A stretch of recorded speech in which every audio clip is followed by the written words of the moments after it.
Hamıya salam dostlar. Bugün sizlerle birlikte bu double oyunu necə oynanır?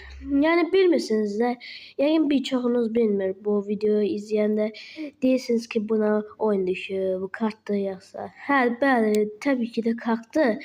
Aslında bunu bilsən necə aldım? Aslında McDonald's'dan ala bilərsiniz bunu. İndi göstərirəm. İndi bunu açım gələm indi. İndi açıram. Açılır. Hə, açıldı.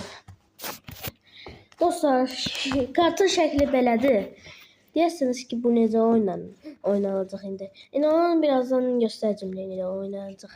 İndi bu kartda 28 dənə kart var buralarda. 2 dənə insan oynaya bilər və ya 8 dənə. De burada göstərir. Dur, biraz netləşdirəm. Oyda. Hə, gördünüz. Yani belə işte. Belə işte. İki tanesini paylaşabilirsiniz dostlarınızla, yani oynayabilirsiniz. İndi size 14 tane kart verecekler. Yani belədir də, yeni göstərirəm indi. Aha, burada 14 tane oldu, burada da 14 tane olacaq. Baxın indi. İndi biz sizin necə başlayacaqsınız oyuna. Yani hər an bir dostunuz bir kart atabilir də. İndi atıram indi. Bax, diğer dostunuz kartı attı. Və kartda belə simvollar var. Bu simvollar bilirsiniz nədir?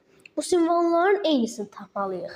Yani buradakı ne varsa hamısını bir tanesinden eyni tapmalıyıq. Yani mən indi tapdım. Durun. Bunun 3 tane oyunu var. Onu part 2'de göstereceğim. Heh.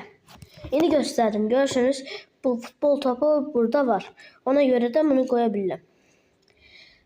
Sonra diğer dostumuz oradaki bütün eşyalarından bir tanesini de eyni tapmalıdır.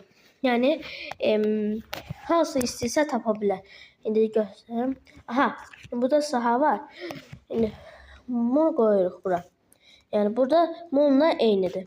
Yani necə anladıysanızsa elə oynayacaqsınız. Yani bu yaxşı oyundur biraz. Sonra diğer dostunuz da onun eynisini bir tanesi, bu eşyalardan bir tanesini eyni tapmalı. Ve ben de beyzbol çubuğu tapdım. Yani belədir də oyunlar. Yani bilmirsinizsə bu oyunu, onda mənim sayımda öyrənə bilərsiniz. Sağ olun. İkinci partı sabah gələcək.